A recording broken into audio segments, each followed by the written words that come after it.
یا اللہ یا رحمان یا رحیم یا کریم۔ دیکھو ماں باپ کے اثرات جو ہے وہ نسلوں میں منتقل ہوتے ہیں،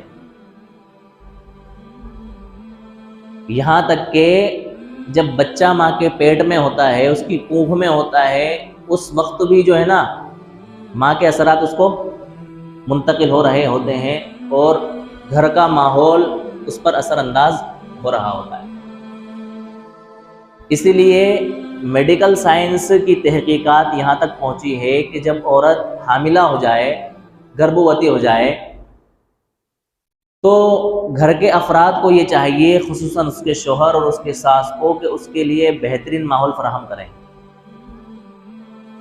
لڑائی جھگڑوں سے دور رہیں، کسی بھی طرح کی ٹینشن اور کسی بھی طرح کا ایسا معاملہ جس سے عورت کو پریشانی ہو، اس کو ذہنی الجھن ہو، ان ساری چیزوں سے پرہیز کریں تاکہ اس کے سائیڈ ایفیکٹ بچے پر نہ پڑیں۔ اسلامی تعلیمات بھی یہ ہیں کہ ایسے مواقع پر اس خاتون کو یہ چاہیے کہ وہ ذکر و اذکار کرے، قرآن کی تلاوت کرے، تسبیح پڑھے اور جو کچھ نیک اعمال کر سکتی ہے وہ کرے تاکہ اس کے اثرات کس پر منتقل ہوں؟ بچے پر منتقل ہوں۔ اور مزید دیکھو اللہ تبارک و تعالی نسل انسانی کی کیسے حفاظت کرنا چاہتے ہیں، اس انسان کو اصلی معنی میں کیسے انسان بنانا چاہتے ہیں۔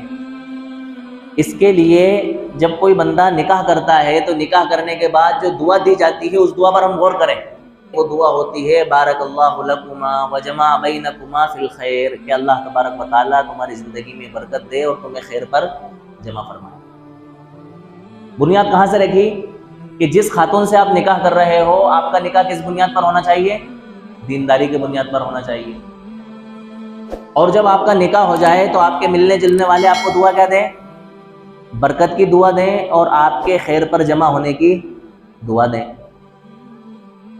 تیسرے نمبر پر جب شوہر اپنی بیوی سے ہم بستری کرے تو اس وقت کے لیے بھی دعا تلقین فرمائی، اللہم جنبنا الشیطان وجنب الشیطان ما رزقتنا، کہ اللہ ہم دونوں میاں بیوی کو بھی آپ شیطان کے اثر سے محفوظ فرمائیے، اور ہماری ملاقات کے بعد جو نسل ہماری وجود میں آئے اس نسل کو بھی آپ کیا فرمائیے؟ شیطان کے اثرات سے محفوظ فرمائیے۔ اس کے بعد جب بچہ پیدا ہو جاتا ہے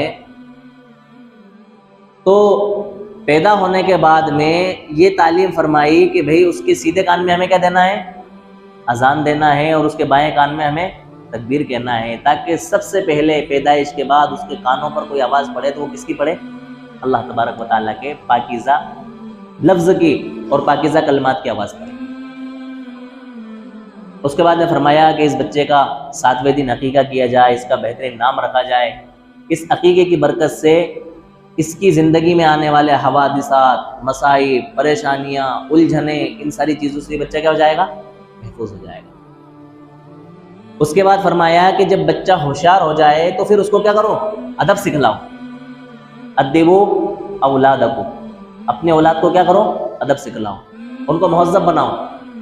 دیکھو جو بچے ادب نہیں سیکھتے ہیں یا جن کو ادب نہیں سکھایا جاتا ہے، پھر وقت اور حالات ان کو کیا بنا دیتے ہیں؟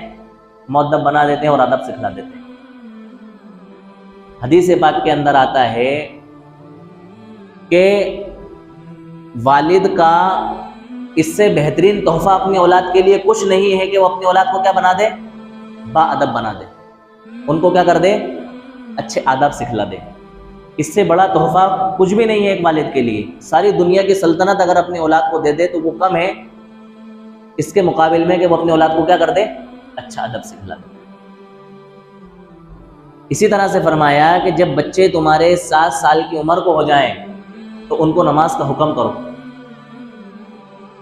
اور جب وہ 10 سال کے ہو جائیں تو نماز نہ پڑھنے پر ان کو مارو، ہلکی پھلکی ان کی کیا کرو؟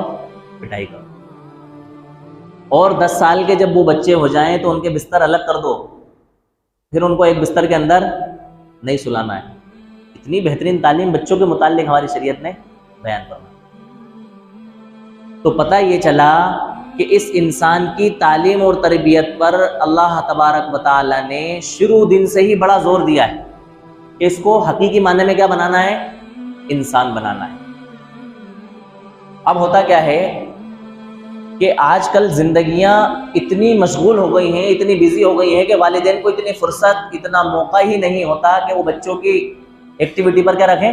نظر رکھیں، ان کے ماحول پر دھیان دیں کہ ہمارا بچہ کہاں جا رہا ہے، کس کے پاس اٹھتا ہے، کس کے پاس بیٹھتا ہے، ہمارے بچے کے لیے کون سی چیزیں فائدہ مند ہیں، کون سی چیزیں نقصان دہ ہیں، ہمارے بچے کو کس عمر کے اندر موبائل دلانا ہے، کس عمر کے اندر جو ہے اس کی شادی کرنا ہے، اور اس کو جو جہاں پڑھنے جاتا ہے تو وہ اسکول کیسے ہیں، وہاں پر تعلیم کیا ہوتی ہے، اس نے آج کیا پڑھا ہے، کیا سیکھا ہے، ان ساری چیزوں کے اوپر ہمارا دھیان ہی نہیں جاتا ہے۔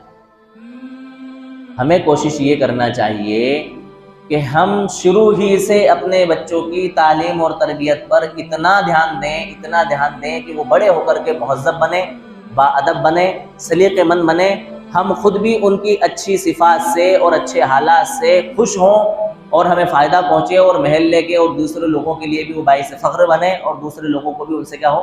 فائدہ پہنچے۔